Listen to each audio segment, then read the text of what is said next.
જેતપુરના filter પ્લાન્ટથી Pithadiya જવાના રસ્તા પર ગેરકાયદેસર ખનિજ ખનનનો મોટો ખેલ સામે આવ્યો છે।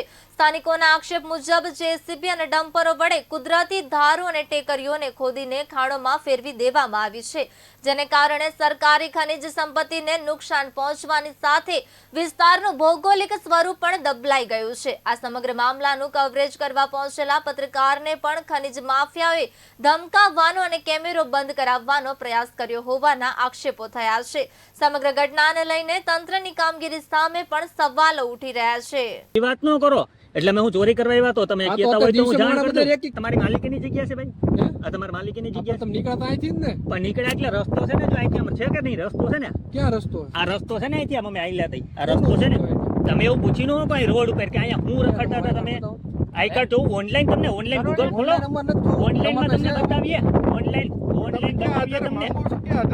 તમે કોઈ અધિકારી છો? પત્રકાર છી, પ્રેસ લખેલી આધારે હાલો માંગુ છું કે આધારે તો અમારી જગ્યા અહીંયા જોતા જોતા હું લેવાનું નીકળતા તો જોવું એ ભાઈ સાહેબ જોવું ગુનો છે આપા, એટલે મેં તમને પૂછ્યું ગુનો છે, જોવું ગુનો છે એટલે હું આવું તમારી જગ્યા જોવાની નહીં એમ હે એટલે અમારે એમને જગ્યા જોવાની બાઈક પડીને તમે જોવો ભાઈ હિતેશભાઈ ને પૂછો, ઓળખે હે ને? અમે હું ત્યાં કઈ ચોરી કરવા આવ્યા હતા એવું તમારું કહેવાનું થયું ને, તો કે અમે ચોરી કરવા આવ્યા હતા? પૂછ્યું તમારે શું કઈ કામ હતું? હા કામ હતું એટલે જ અહીં ખનિજ ચોરીનું હાલે છે। હવે તમારે કઈ કેવું છે? ખનિજ ચોરીનું હાલે છે। હા તમે ફરિયાદ કરી નાખો કે તમે ખનિજ ચોરીનું અહીંયા હાલે છે, તમે એની રેકી કરો છો। અરે ભાઈ આપણી ગાડી 25 ટનની છે,